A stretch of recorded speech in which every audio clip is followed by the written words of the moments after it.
back. As you can see, I've got a square body Suburban with barn doors, and darn, that's a huge raccoon. Check this out. Let's see if we can spook him a bit. You think you're real slick, don't you, buddy? Damn, boy, he's there, boy! Get off my fence, boy!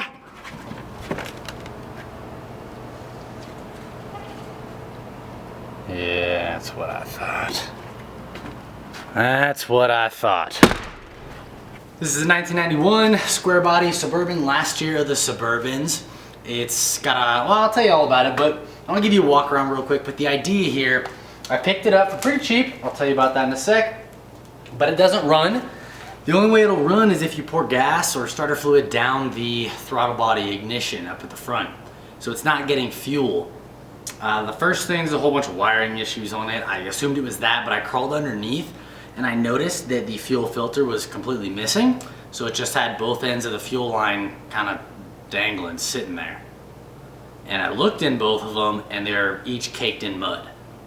And I noticed when I turned the key on and started cranking it, trying to get it to fire up, that a little tiny bit of gas was trying to drip out of the side coming from the tank. So it was caked up with mud, and I poked it out with a pick tool and got a little bit more fuel to drip out each time I started poking it out, but still not enough to actually build pressure. So, not to mention it wasn't gonna get through that mud, and the mud isn't gonna run anyways. But that's the first thing that I'm dealing with on this guy. So I got a bunch of fuel lines from a junkyard. They are from a 97 Suburban, but I think it'll still work. I just basically need the length, and I wanted to avoid trying to clean these guys out that I already have. I don't know how much mud is in them, and I just figured it'd be a lot easier. This was a couple bucks, I think like 15, 20 bucks from the junkyard. So that's what we're getting into right now, but let me take you in there, kind of show you some of the diagnostic stuff that went into this, where we're at for now, just in case you guys are ever into this.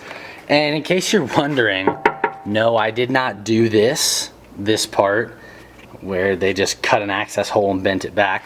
This is actually going to be our Gambler 500 vehicle. If you're not familiar with what that is, it's basically a 500-mile off-road race with cars that you buy for 500 bucks. A bunch of random stuff. This is what we picked up. Of course, it didn't run. And, you know, I'm not really looking at stuff like this. I don't care. There's a couple other random quirky things. But the guy told me he replaced the fuel pump when I had bought it. It does appear to be true, because here's a fuel pump. Now this one that came off honestly looks like it's in better condition than the one that he put in there, and I kind of doubt the one that he took out had anything wrong with it before he hacked up the wiring harness for it. You know, he just kind of cut everything up. But I don't think anything was wrong with it. I think it had a lot more to do with the fuel filter and the mud caked in the lines. Not to mention the guy I bought it from was pretty darn large, probably nothing south of 350. I don't think he could get under the car. He didn't have any sort of a lift. He picked it up on a little bit of trade work, did some work, and the old lady gave him the car, and I don't think he could get underneath it to tell that there was no fuel filter or that it was caked with mud. Maybe he did, I don't know, but this is some shady wiring for the ground and spliced into this stuff. I'm not sure if this is even the right fuel pump, but not a big deal.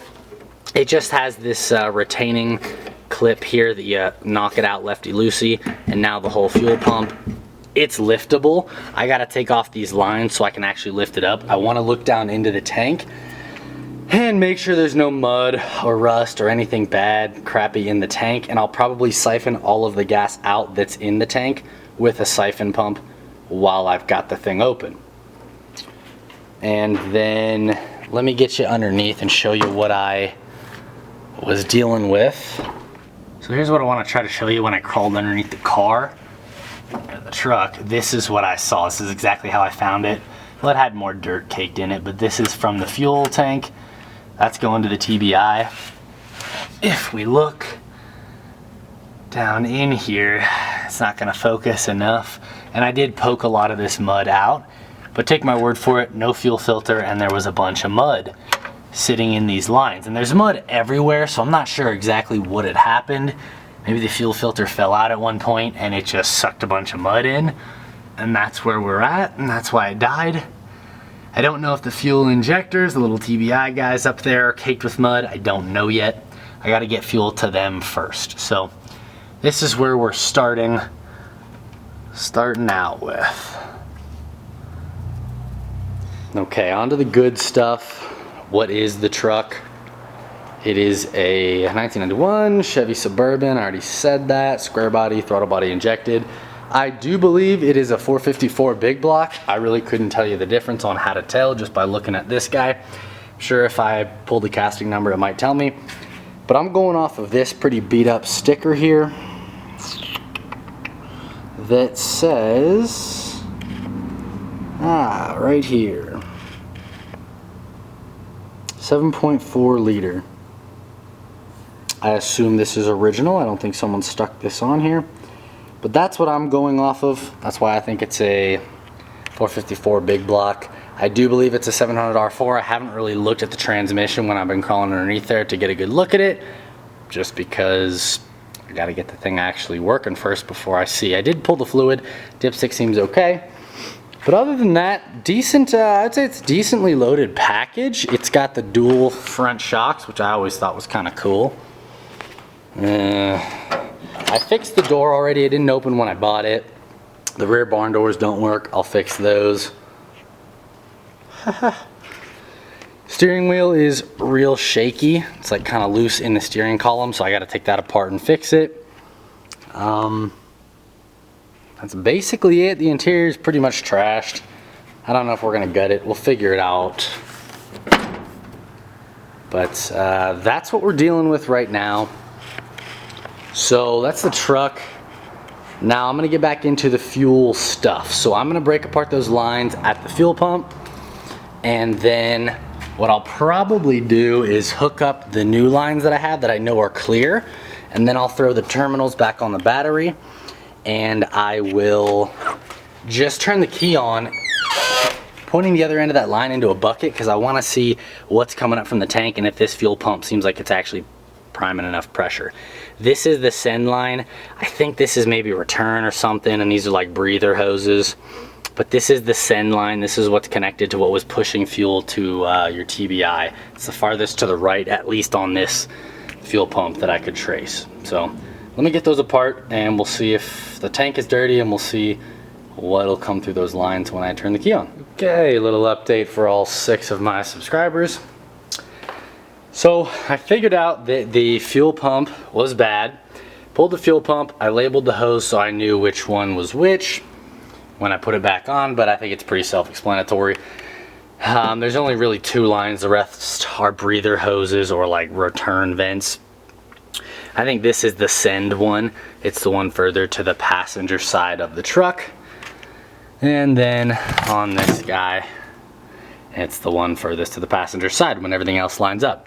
So it's kind of hard to mess up, but I want to show you what I figured out. This fuel pump was bad here. Right. Maybe I'll cut out some of the shakiness. So there are 2 colored wires on the fuel pump, a gray line and a purple line.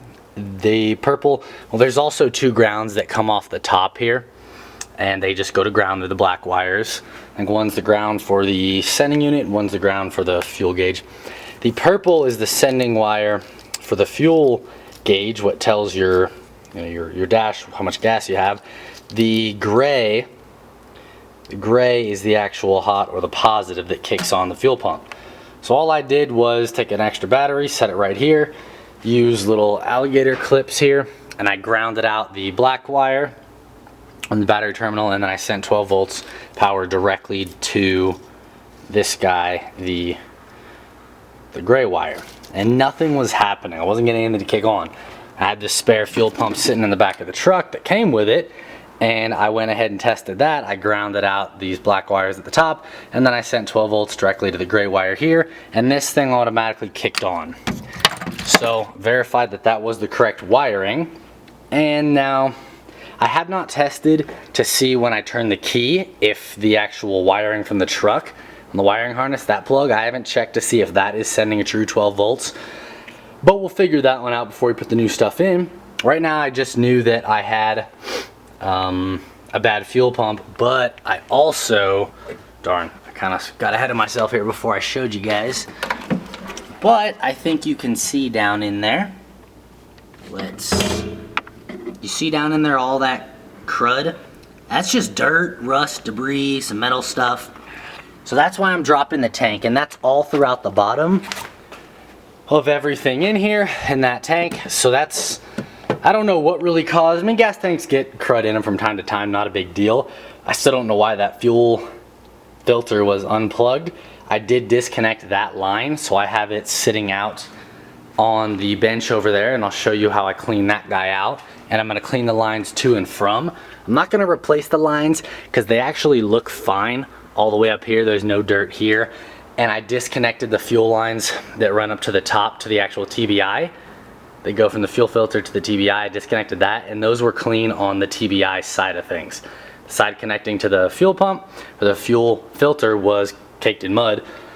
So I'm gonna clean that guy out and then clean out the other side of it, and then I'll send some fresh gas through and make sure everything's clean, put in a new fuel filter, and get moving from there. So how I'm getting this tank out, it was pretty straightforward. You do have to disconnect the filler neck there. There's a hose that runs to your where you fill up the truck, just some hose clamps, disconnect that guy, disconnect all 4 connections at the top, and disconnect the electrical from the actual fuel pump before you take it out. And then you're free to just start dropping this guy down. Now, let me crawl underneath here, show you what I'm dealing with, because I have a skid plate. I got this skid plate right here, it came with it. That's 3, I believe, 9/16 bolts that go into somewhere up there, one of those couple holes. Once you get the skid plate down, I did not disconnect the rear side for any of this stuff because it's a pain in the butt to get to with the bumper and the trailer hitch in the way. So I just disconnected the skid plate, dropped it down, and then I could get access to these guys, the straps that hold in the fuel tank. Those were 5/8 on the top, 11/16 for the nut on the bottom.